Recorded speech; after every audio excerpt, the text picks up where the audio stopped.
believe, give charity for the pleasure of Allah, the pleasure of Allah. Oh, you who believe, read the Quran every night of Ramadan, night of Ramadan.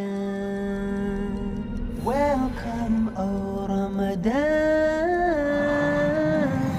It is Ramadan. It is Ramadan.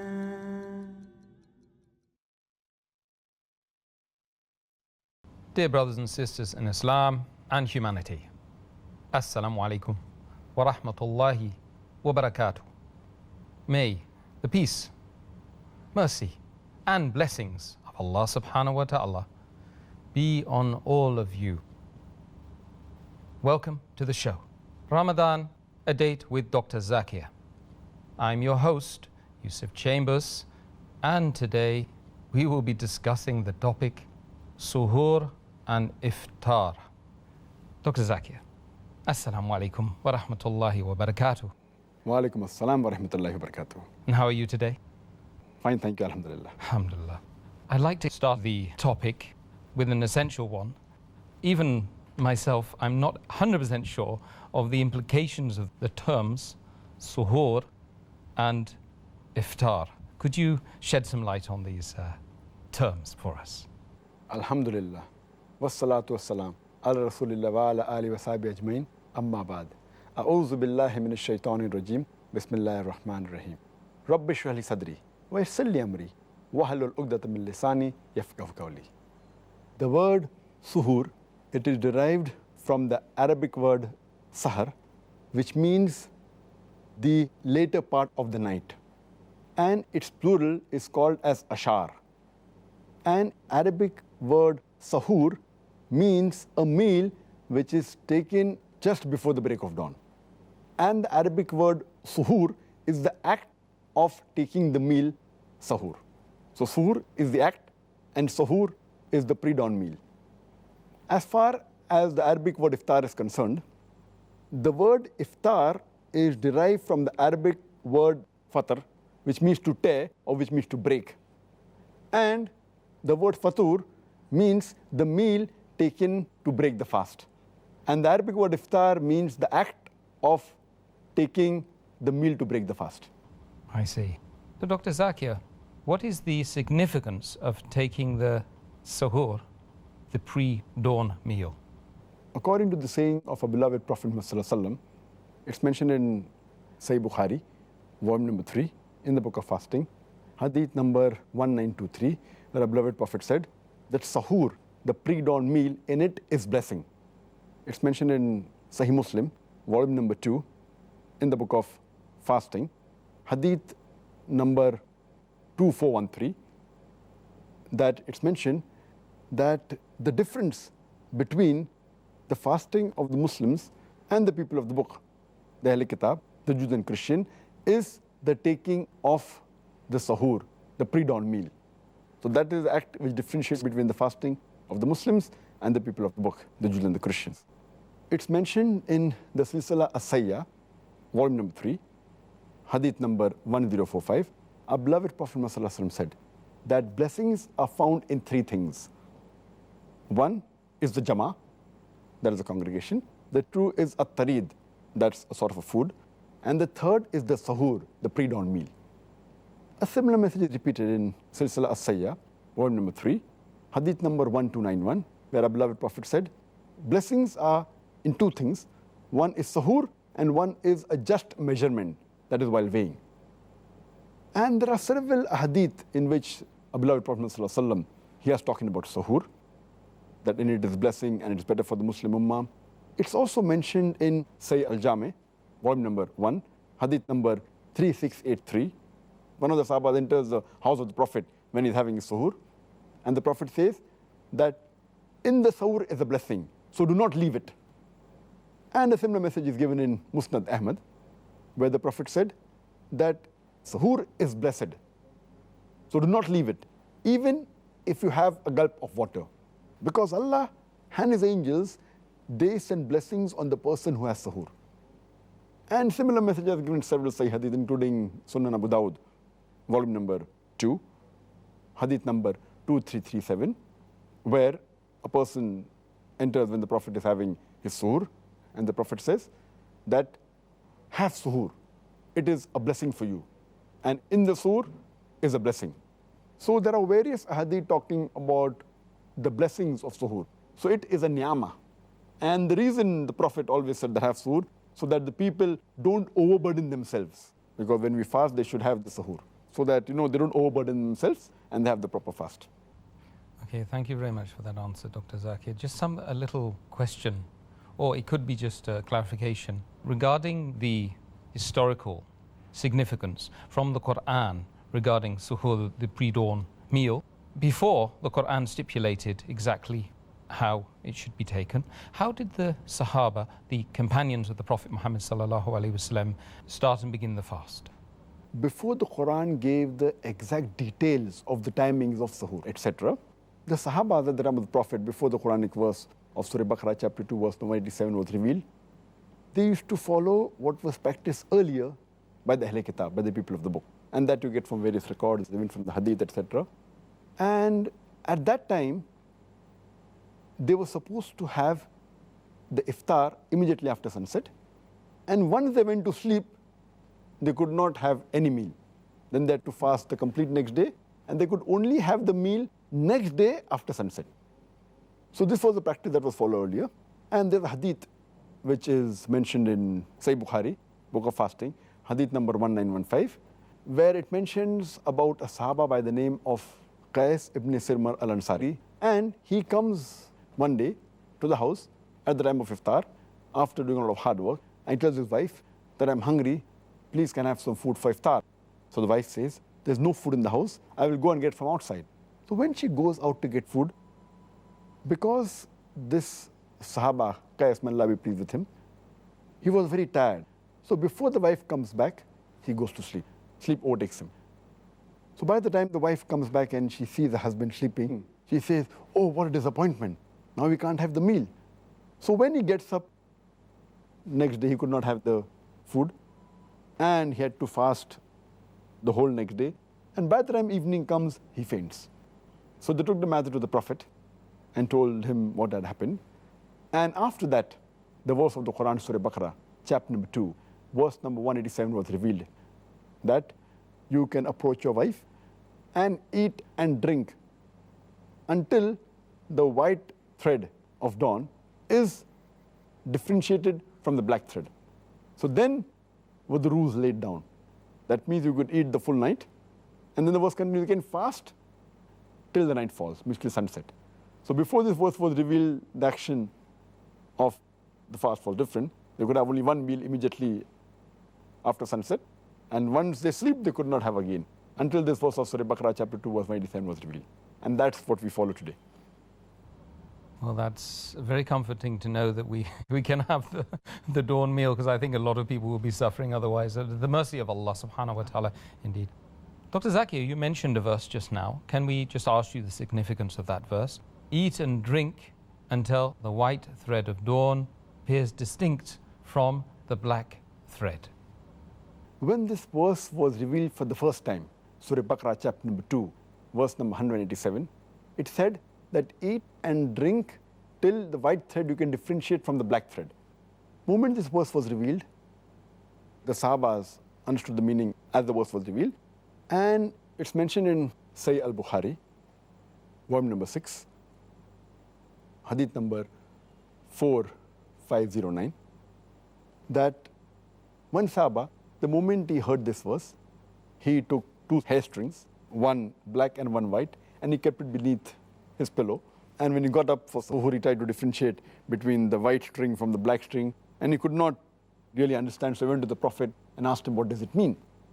And another hadith, it's mentioned in Sahih Bukhari, volume number 6, hadith number 4510, where it says that one Sahaba, he took 2 threads, one black thread and one white thread, and he tied it in his toes, in the legs, and he kept on eating until he can differentiate between these 2 threads. But when they went to the Prophet and asked, what does it mean that until you can differentiate the white thread from the black thread, then the Prophet made them understand that what it actually means is until you can differentiate the white thread of dawn, that means the light of dawn, from the black thread of night. And then the verse was revealed incomplete, and the word of dawn was revealed later on. First the verse was until you can differentiate the white thread from the black thread. Then Allah reveals in between white thread of dawn. So the complete verse then is revealed. So then it was made clear. And our beloved Prophet ﷺ, he explained the meaning of two fajr. And he said that the first fajr is known as the false fajr, where you see a vertical white streak of light, which is somewhat similar to the tail of a fox. But that is known as the false fajr. And the second fajr, which is the true fajr, is when the redness of light, it spreads horizontally in the sky, which you can see it in the mountains and which reaches the houses and the streets. So that is the true fajr. That is the break of dawn, when a person should stop eating at that time. And this is clarified further in the hadith of the Prophet ﷺ. It's mentioned in a Sahih hadith of Al-Bayhaqi, hadith number 8003, where the Prophet said, the first fajr does not prohibit you from eating the food, and it does not make the fajr prayer lawful. And the second fajr, that is the true fajr, it makes the eating of food prohibited, and it makes the fajr salah lawful. So he made the differentiation between the two types of fajr. And further it's mentioned in the hadith of Sunnah Abu Dawud, volume number 2, in the book of fasting, hadith number 2348, where the Prophet said, let the people continue eating and drinking and should not stop when they see the white vertical light. And they should keep on eating until they see the horizontal redness of fajr. That is the true fajr. And it's further mentioned in Sahih Muslim, volume number 2, in the book of fasting, hadith number 2407 and 2408. Hazrat Aisha, may Allah be pleased with her, she said that let not the call of Bilal, may Allah be pleased with him, and the whiteness of the first fajr deceive the people, and let them not stop eating. That means they can continue eating. And there's another hadith which says that let not the call of Hazrat Bilal deceive you. Continue eating until you hear the call of Maktoum.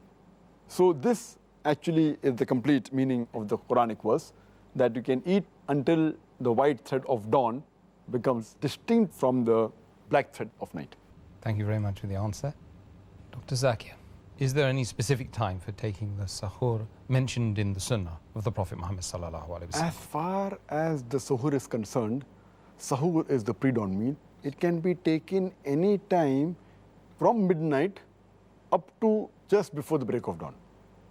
And as the Quran says, which I mentioned earlier, in Surah Baqarah, chapter number 2, verse number 187, eat and drink until the white thread of dawn appears to you distinct from the black thread. So you can have the Suhoor anytime from midnight up to the break of dawn.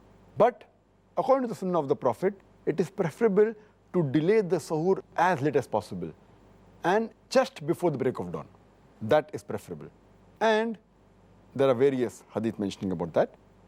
There's a hadith which is mentioned in Musannaf Ibn Shaybah, hadith number 9057, where a man tells Ibn Abbas, may Allah be pleased with him, that he had the Suhoor till he doubted it was the break of dawn. The moment he had a doubt it was break of dawn, he stopped.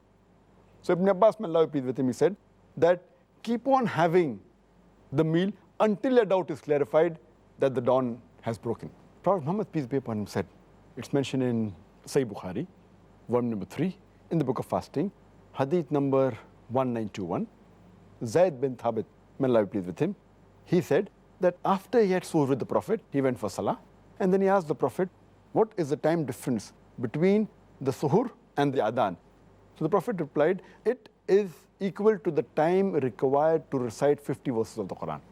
Further it's mentioned in Sahih Bukhari, volume number 3, in the book of fasting, hadith number 1918 and hadith number 1919, where Hazrat Aisha, may Allah be pleased with her, she said that the Prophet said that when you hear the Adhan, when you hear Bilal, may Allah be pleased with him, pronounce the call for prayer, pronounce the Adhan, please don't get deceived by it and continue eating and drinking until you hear the Adhan of Ibn Maktoum.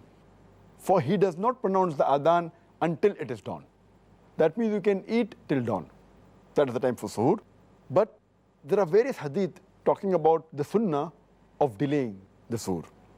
It's mentioned in Sahih Jame, volume number 1, hadith number 2835, where a beloved Prophet ﷺ said that you should hasten in breaking the fast and delay in having the Suhoor. It's further mentioned in a Sahih hadith of Al-Bayhaqi, hadith number 8127, that the Sahabas, they were the first to break their fast and they were the last to do their Suhoor. Further it's mentioned in a Sahih hadith of Al-Bayhaqi, hadith number 8125, in which Prophet ﷺ said that we prophets have been commanded that we should be the first to break the fast and the last to take the Suhoor and place our right hand over the left when we offer salah. So based on these ahadith, it shows that Suhoor can be had from any time between midnight to the break of dawn, but it is preferable delaying your Suhoor. Dr. Zakir, is it allowed for one to eat and drink even when the Mu'adhin announces the call to prayer for Fajr? Is it allowed to eat and drink? Some people, I'm not sure whether it's correct or not, but some people believe that you can eat and drink all the way up to the Fajr Adhan and beyond. I'm aware that there are some Muslims who believe that you can eat and drink until the Fajr Adhan ends. And there are some people who, when they can hear various Adhan of different mosques from their house, they wait till they hear the end of the last Adhan. So if they can hear 5, 6 Adhan, they wait till the last Adhan ends, till that time they eat and drink. In fact, this is not proved from any of the hadith of the Prophet. And anyone who innovates a new thing in the deen, it has to be rejected. It's mentioned in the hadith of Sahih Bukhari, volume number 3, hadith number 2697, that anyone who innovates a new thing in the deen, it has to be rejected. In fact, it's clearly mentioned in the Quran in Surah Baqarah, chapter number 2, verse number 187, that eat and drink until the white thread of dawn becomes distinct to you from the black thread. That means the moment dawn breaks, moment you hear the Adhan, you have to stop eating. And as I quoted earlier, the hadith of Sahih Bukhari, volume number 3, book of fasting, hadith number 1918 and hadith number 1919, where Hazrat Aisha, may Allah be pleased with her, she said, when you hear the Adhan of Bilal, may Allah be pleased with him, continue eating and drinking until you hear the Adhan of Ibn Maktoum. For when he gives the Adhan, it is the time for Fajr, that dawn breaks up. That means the moment you hear the Adhan, you have to stop eating. The moment you hear the Adhan, you have to stop eating. But there is a concession given by our beloved Prophet ﷺ. It's mentioned in a Sahih hadith of Sunnah Abu Dawud, volume number 2, in the book of fasting, hadith number 2343, where the beloved Prophet said that when you hear the Adhan, and if you have drinking vessel in your hand, you are allowed to satisfy yourself from that vessel. That means our beloved Prophet has given a concession that while you're eating or drinking, something is in your hand, you can complete it. But that doesn't mean that if you have a big sandwich in your hand, that you complete it. If you have a bite left of that sandwich in your hand, and then you've had it, it's fine. Or when you're drinking a glass of water, and there is something left in it, you can have it. That doesn't mean you can go out of your way and touch your hand and pick up another glass of water and keep on have a big burger or a sandwich and keep on eating for a few minutes after the Adhan started. And it's a misconception that you can eat till the end of the Adhan. There's no hadith saying that. Because you start the Adhan the moment the Fajr prayer time starts. A moment it's the break of dawn, the Adhan has to be given. The moment you hear the Adhan, you have to stop eating. Dr. Zakir, when is the correct and the best time to break the fast? The best time to break the fast is as soon as night falls. As the Quran says in Surah Baqarah chapter 2 verse 187, eat and drink until the white thread of dawn becomes distinct to you from the black thread, and keep the fast until night falls. The moment you see the sunset, that is the best time that you should break the fast. And there is a hadith of Muhammad Sallallahu Alaihi Wasallam mentioned in Sahih Bukhari, volume number 3 in the book of fasting, hadith number 1954, where the beloved Prophet said, when you see the night falls from this side and the day vanishes from this side and the disk of the sun sets, you have to break your fast. Another hadith mentioned by Abu Sa'id, may Allah be pleased with him, of Sahih Bukhari, volume number 3, book of fasting, chapter number 45. He said, we broke the fast moment we saw that the sun had set. And our beloved Prophet, Muhammad Sallallahu Alaihi Wasallam, as I mentioned earlier, it's mentioned in Sahih Jami, volume number 1, hadith number 2835, that the beloved Prophet said that you should hasten in breaking your fast and you should delay your suhoor. It's mentioned in Sahih Hadith of Al-Bayhaqi, hadith number 8127, that the Sahabas, the companions of the Prophet, they were the first to break the fast and they were the last to have the suhoor. It's also mentioned in Al-Bayhaqi, hadith number 8125, that Prophet Muhammad Sallallahu Alaihi Wasallam said that we prophets have been commanded that we have to hasten in breaking our fast and delay our suhoor and keep the right hand over the left while offering salah. There are various other hadith which specifically mention that we have to hasten the breaking of the fast. It's mentioned in Sahih Bukhari, volume number 3, in the book of fasting, hadith number 1957, that our beloved Prophet said that my people will be on the right path till the time they hasten in breaking their fast. It's further mentioned in Sahih Ibn Hibban, volume number 8, hadith number 3510, where the beloved Prophet ﷺ said that my people will be on the Sunnah till the time they do not wait for the stars to break the fast. Our beloved Prophet ﷺ also said, it's mentioned in Sahih Ibn Hibban, hadith number 3509, that the beloved Prophet said that my religion will be seen till the time my people, they hasten in breaking the fast and not do like the Jews and Christians who delay the fast. So based on all this Sahih hadith, we have to realize that we have to break the fast as early as possible. It is the best. Immediately after the sun sets.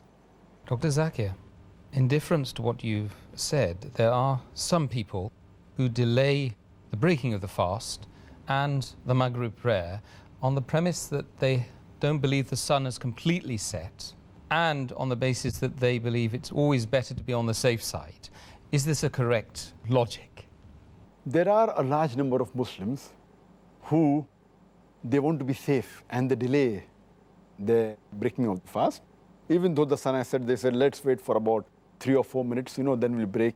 Because they want to be careful, because there's a hadith of a beloved Prophet ﷺ, it's mentioned in Sahih al-Targhib, hadith number 991, where the Prophet, he speaks about his dream, that he has a dream, and he's taken up, and there he hears the sound of people howling, and he asks that who are these people?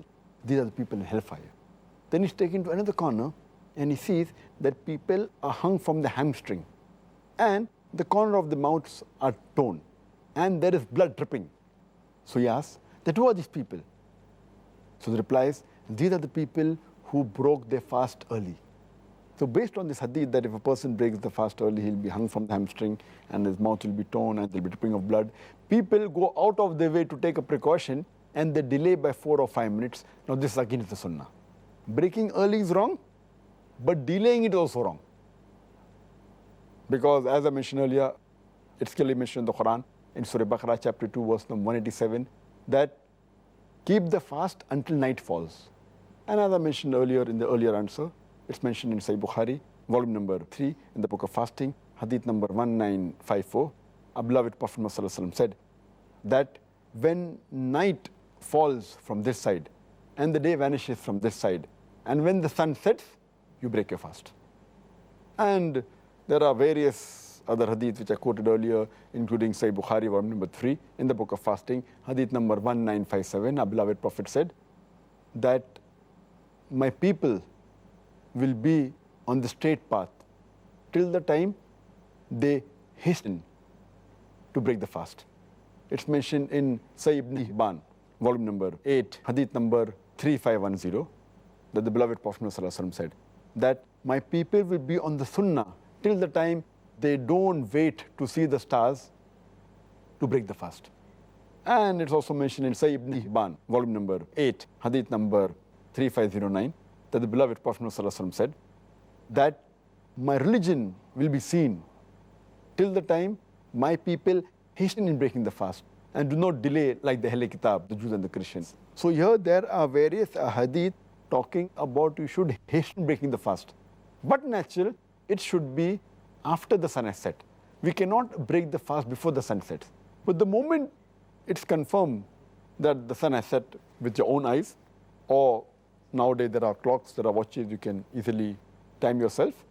So there's no need of waiting 4 or 5 minutes and taking a precaution. If you do that, that's what the Prophet said, that my ummah will not be on the sunnah. So to be on the sunnah, on the right track, the moment the sun sets, you should break the fast immediately. I think it's very clear, isn't it? The answer is very clear. Alhamdulillah. Like so many things in the deen, very clear. What did the Prophet Muhammad sallallahu alaihi wasallam prefer to eat when breaking his fast? It's mentioned in the hadith of Sunan Abu Dawud, volume number 2, in the book of fasting, hadith number 2349. It's mentioned that Prophet Muhammad sallallahu alaihi wasallam, when he used to break his fast, he used to have fresh dates, rutub, fresh dates. And if he did not find fresh dates, he used to have dried dates. And if that wasn't available, he used to have water.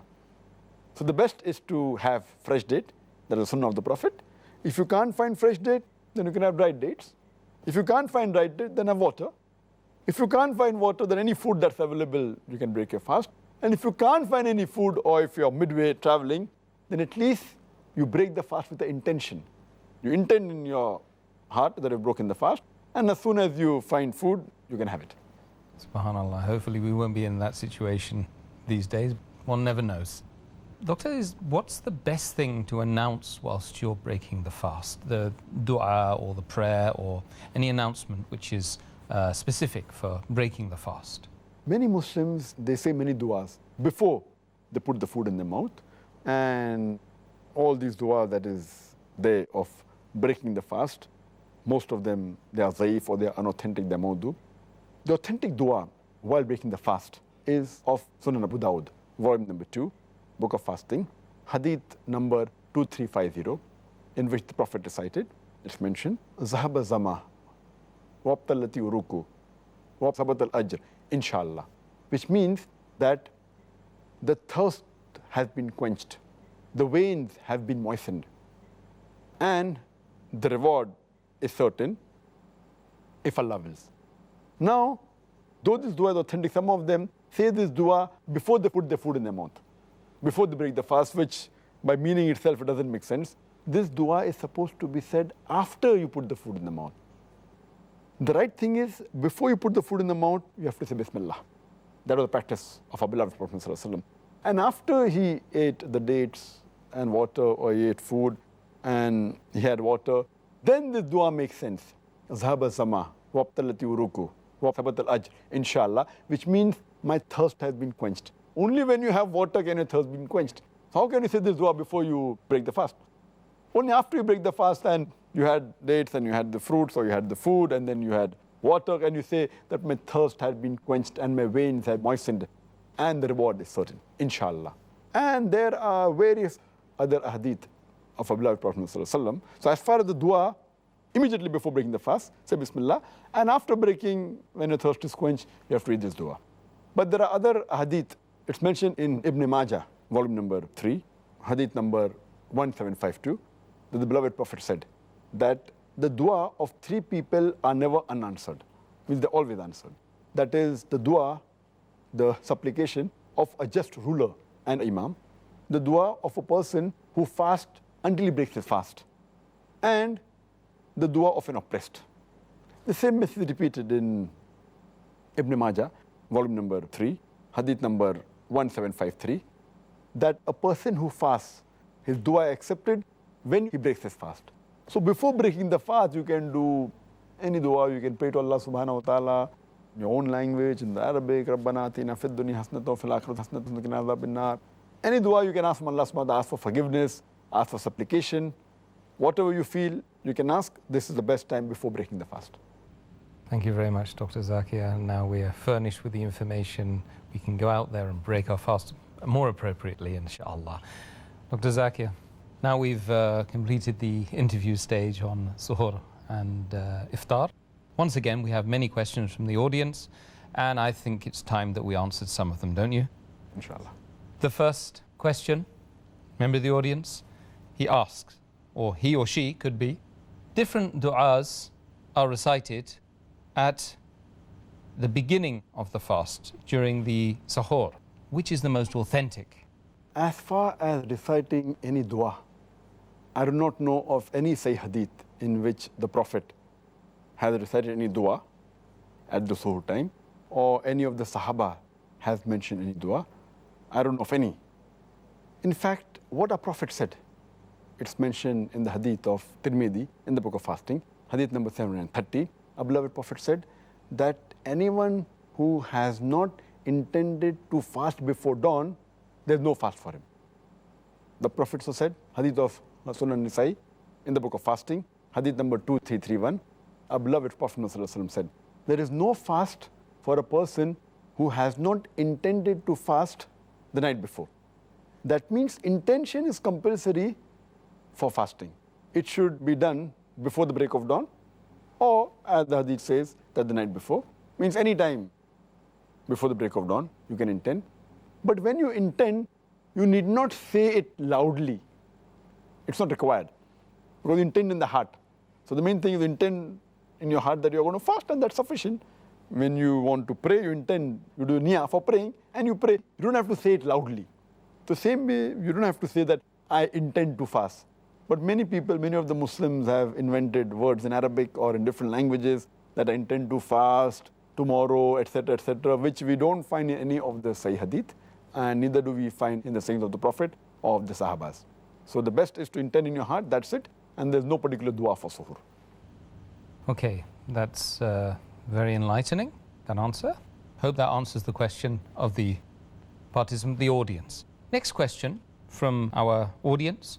If a person has the intention of waking for the Suhoor, but unfortunately he or she doesn't manage to wake up, is his or her fast still accepted? If a person before sleeping has the intention of fasting tomorrow, and he had the intention of getting up for Suhoor, but could not get up for Suhoor because he overslept, etc., having Suhoor is not fard, it's a Sunnah. Our beloved Prophet said in Sahih Bukhari, volume number 3 in the book of fasting, hadith number 1923, he said that in the Suhoor is a blessing. It's a Sunnah, recommended Sunnah, but if a person oversleeps, it's not a fard to have Suhoor, because he had the intention of getting up, he had the intention to fast, his fast will be accepted. Jazakallah khair, Dr. Zakir. Next question. Somebody wants to know, did the Prophet Muhammad sallallahu alaihi wasallam recommend any particular food for the dawn meal? It's mentioned in a Sahih hadith of Sunan Abu Dawud, volume number 2, in the book of fasting, hadith number 2338. The beloved Prophet said, the believer's meal, the best is dates for Suhoor. For the pre-dawn meal, for Suhoor, the best meal is the date. The Prophet also said, it's mentioned in Musnad Ahmad, hadith number 11086. The Prophet said that have Suhoor even if it's a gulp of water. So the best is dates, and he had other things, and we should also have water. So these are the things that the Prophet recommended for Suhoor. Dates must have some amazing scientific qualities. We need a program in itself just to discuss that. Dr. Zakir, next question, question 4. There's a hadith which mentions that if a person eats or drinks forgetfully, then Allah has provided him with food and drink. Last Ramadan, whilst fasting, my husband requested me a glass of water. Not realizing that he was fasting, I served him with a glass of water and he drank. Should I have reminded him that he was fasting, or consider it a provision from Allah? The question has rightly mentioned that the beloved Prophet ﷺ, he has mentioned in Sahih Bukhari, volume number 3, in the book of fasting, hadith number 1933, the beloved Prophet said that if a person unintentionally, out of forgetfulness, while fasting, has something to eat or drink, he should complete his fast. And what he has eaten and what he drank, he should think it's from Allah subhanahu wa ta'ala. So, but a person who has unintentionally, out of forgetfulness, it is totally valid, he can complete the fast. But here, the husband has forgotten. The wife knew it very well. What the wife should have done was, she should have reminded the husband. Because the Quran says in Surah Al-Imran, chapter 3, verse number 110, تَأْمِرُونَ بِالْمَعْرُوفِ وَتَنْهَوْنَ عَنِ الْمُنْكَرِ. Enjoin what is good and forbid what is wrong and believe in Allah. So here, it was the duty of the wife to remind the husband that he was fasting. And Quran says that ta'awun al-birri wal-taqwa, that they help each other in good deeds, goodness and righteousness. So here it was the duty of the wife, because she knew that the husband was fasting. If she did not know and she gave it, it would have been forgiven. But because knowing very well that the husband was fasting, she purposefully gave it to him. I feel what she had done is wrong. It's a sin. But as far as the husband is concerned, he asked for water not knowing that he was fasting. His fast would be accepted, it would be completed, and that's the provision of Allah. But she should have reminded him. So she's at fault, the husband is not at fault. Jazakallah khair for the answer, Dr. Zakir. Another question, we're racing through them now. We've got so many questions, subhanAllah. How do we calculate the time of Suhoor and Iftar in countries which have no distinction between night and day? As far as those countries or those cities which have very long days or short days, or very long nights or short nights, as long as there is clear distinction between day and night, where you can come to know the sunset and sunrise, in these countries they have to observe the same rules of fasting, right from dawn up to sunset. And after sunset, up to the time of dawn, they can eat and drink and approach their wife. But in those countries and those places where there's no distinction between the day and night, where you can't come to know when does the sun rise, when does the sun set, or you have day for days together for more than 24 hours, or you have night for night together, for more than 24 hours. In these places, they should follow the timing of the city or the country which is closest to them, which has a clear distinction between day and night. Okay, that's very, very clear, isn't it? If a person is fasting and traveling long distance in a plane and is midway to his destination, should he break his fast according to the time of origin or the time at destination, as there is a difference between the two of several hours? This normally happens, and I do keep on traveling during Ramadan quite often in planes, and this is a common problem, and people not aware of the Sharia, of the ruling. Many of them say, oh, I will break the fast according to the time of origin, some say time of destination, and there's a big confusion between most of the travelers. But the right ruling is that, as Allah says in the Quran, in Surah Baqarah chapter 2, verse number 187, that fast until night appears. Another beloved Prophet said in Sahih Bukhari, volume number 3, book of fasting, hadith number 1954, that until the sun sets. So when a person is traveling in a plane, it is very easy. He should just slide the window up and see the sun. The moment the sun sets, he can break his fast.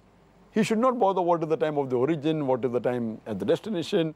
He should see that where he is, from the position where he is, the moment if he sees the sun set, complete disk has vanished, he should break the fast. Similarly for Suhoor, the moment he sees the vertical white streak of dawn, it is the false dawn. The true dawn is when he sees a reddish horizontal. When he sees that, it's the time for Suhoor, he should stop eating. So while person is in a plane, it's very easy to discover. He doesn't have to ask anyone, just slide the window up. If it's not from his side, he can go to the other side and see the sun and decide whether the time is there for Suhoor or for Iftar. No, you've made what sounds a very complicated situation to be very simple, in fact. Alhamdulillah. That's the purpose of these programs, isn't it? Alhamdulillah. Another question, question 7. If a person breaks his fast after sunset on the ground and immediately takes off in a plane and then sees the sun does he have to stop eating? Is his fast valid, or should he repeat it?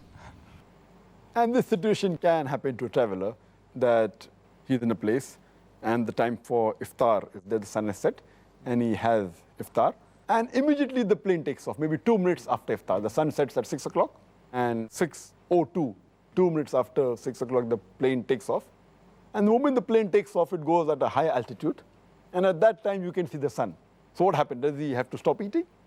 The person who has completed his fast where he was staying, the fast is valid. He doesn't have to stop eating. The fast of that day is finished. He has completed the fast. He can have the iftar. Even when he goes to a high altitude and he sees the sun, he need not stop eating. His fast is completed. But on the other hand, if a person takes off 2 minutes before at 5:58 or 2 minutes to 6, 2 minutes is balanced to break his fast. And if he takes off and then sees the sun, and he sees the sun for another 5-10 minutes, he should not break his fast. He can't say, okay, while at the ground 2 minutes was left, so now it is 6 o'clock, the time is up, I will break my fast, because there he can see the sun. So at that time, he should continue fasting only after the sun sets, maybe after 5 minutes or 10 minutes or 15 minutes. That is the time that he should break his fast. And similarly, while traveling in a plane, if suppose the pilot is there and the sun can be seen, the pilot should not take the plane down so that you can break the fast early. But if there's a technical problem and you have to change the altitude and come down, and if the sun sets for the person in the plane, then they can break the fast. Jazakallah khair, Dr. Zakir. Next question. I can hear 2 adhans from different mosques, and the timing of both the adhans differ by a few minutes. When should I break fast? At the first or second adhan? As far as breaking of the fast is concerned, the 2 adhans, and both the time differ, you have to find out that which of the 2 muaddin mentions the adhan, pronounces the adhan at the right time. The right time is when the sun sets. As the beloved Prophet Muhammad said, it's mentioned in Sahih Bukhari, volume number 3, in the book of fasting, hadith number 1954, that when the night comes from this side and the day vanishes from this side and the sun sets, that's the time to break the fast. So best is you have to first find out which of the 2 muaddin is pronouncing the adhan at the right time. Or if there's a doubt, best is, today's the age of science and technology, we have a chart which exactly tells the time when the sun sets, and you can match it with your own watch, the time, or you can match the adhan, which of the 2 muaddin gives the right adhan, and that's the right time we should break the fast. You should not say that whichever muaddin gives first you have to break. If there's a difference, try and find out which of the 2 muaddin pronounces the adhan at the right time. Or best is you do it yourself, you verify your watch it's the right time, see the timetable, and break the fast at the right time. Couldn't happen in the UK because we can't hear people reciting the adhan, unfortunately. I wish we could. Question 9. Once we invited a guest for iftar. He said it is discouraged to talk whilst eating in the religion of Islam. Is he correct? I don't know of any hadith of the Prophet Muhammad where he said that you should not speak while eating, etc. In fact, Allah says in the Quran in Surah Nisa chapter 4 verse 59 that if there's a difference, go back to Allah and His Rasul. There's no text in the Quran which says you should not speak while eating. There's no text in the hadith in which the Prophet commanded you should not speak while eating. In fact, there are hadith exactly the opposite. The Prophet spoke while eating. For example, if you read the hadith of Sahih Muslim, volume number 3, hadith number 5093, where the Prophet was served vinegar and he said that vinegar is a good food while eating. There are other hadith in which the Prophet said that do not eat with your left hand, for the Satan eats with the left hand. Again, this is while eating. Other hadith of Sahih Bukhari, volume number 7, hadith number 5376, where the beloved Prophet ﷺ said there was a boy who was eating with the Prophet and he was moving his hand around. So the Prophet said, eat with the right hand and eat from what is close to you. So this he said while eating. So all these hadith prove that there is no restriction for speaking while eating. So whenever there's a difference, go back to Allah and His Rasul and we'll get the answer. That's very clear, thank you. Last question. If a person's earnings are known to be haram, can we accept his iftar invitation? There's no hadith saying that you cannot accept the invitation of iftar of a person who has unlawful earning. In fact, there are hadith showing that Prophet Muhammad, he went to the meal when invited by the Jews, and the Quran says the Jews used to involve themselves in usury, and usury is a bit haram. So based on the fatwas of various scholars, they say that if such person calls you for iftar, it is a blessing for you and a sin for him. If he has earned something from wrong means, he'll be held responsible, you won't be responsible for that.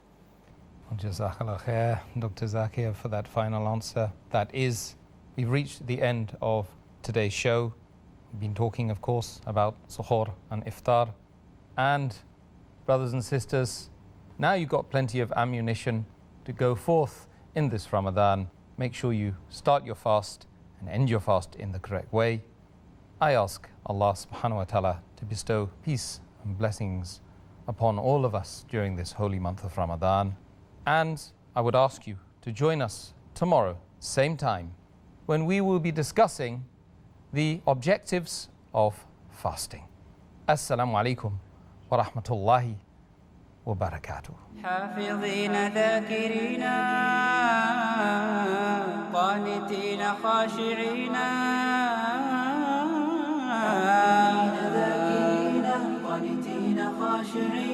مسلمين مؤمنين للإله عابدين. شهرنا صوم وعتق وقنوت فيه صدق، يومنا صبر ورفق بدموع البائسين. رمضان قد أهل بالصيام وأطل مسعدا أهلا وخلا ليته في كل